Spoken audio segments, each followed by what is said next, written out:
Well, I know this much. If you were driving today, gosh, I hope your air conditioning was working. Mine was on a 4 out of 4, Michelle, and it was still not quite enough to keep up. I was thinking about all the folks in construction the last couple of days, who are working hard on keeping the roads safe. And oh my goodness, I cannot imagine.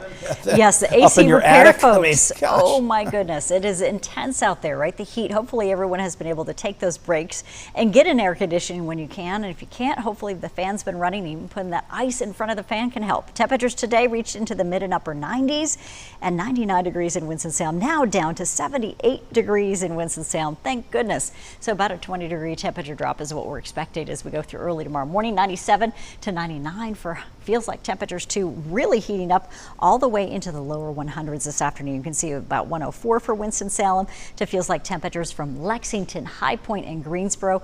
They were in the 100 teens. It was really an uncomfortable day. 106 was a record breaker for folks in Raleigh as well at Raleigh-Durham International Airport. Record for the day and record for hottest day ever, on record. So incredible heat there. We continue to look at those storm reports. Lots of trees coming down with these reports coming in. Also flash flooding reported from Galax, areas in Jefferson. We had reports of Stewart, areas of Patrick County, just too much rain all at once. And one of the reasons is we've got very dry ground. So that severe drought that continues from Martinsville through areas of Mount Airy and down north into Stokes, as well as pockets of Rockingham County. You're really looking at excessive runoff possibilities over the next several days as we talk about heavy rain from some of these thunderstorms. You had about 2 to 3 inches in these areas, so that'll do it. Those quick rises on streams and creeks making it very difficult to pass through some of those mountain spots and also washing out roads. It can be dangerous as that comes on very quickly. Tomorrow, similar conditions may develop for folks in the southeastern Piedmont. Now, you're not quite under the severe drought yet, but you've got the moderate drought that has already continued to develop. Showers and thunderstorms from Burlington through Greensboro and Asheboro tomorrow may form as we go from 2 to 3 o'clock in the afternoon. There are a few thunderstorms that may also develop in the mountains and western foothills, but your rain chances are just a touch lower. So we're at a 50% chance. It's an impact day for you, and temperatures are still steamy. We're looking at low 90s,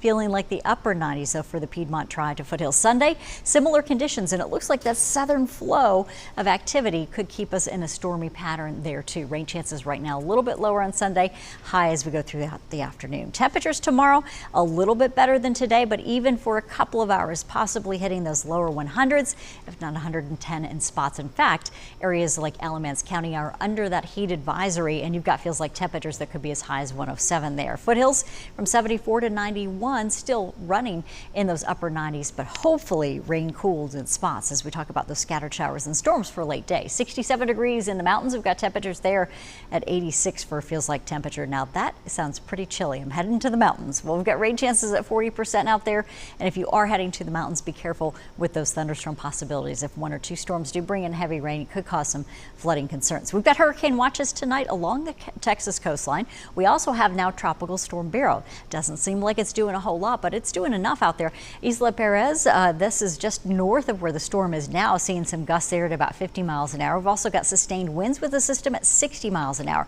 It's hitting now warmer parts of the Gulf of Mexico over the next couple of days, and as it travels down into those zones closer to the coast of Mexico, in the northeastern zones here as we go from Tampico through north areas of Brownsville, you've got showers and thunderstorms that'll start to push in, but it's also the storm surge that may build as we're anticipating a Category 1 intensification just close to the coastline.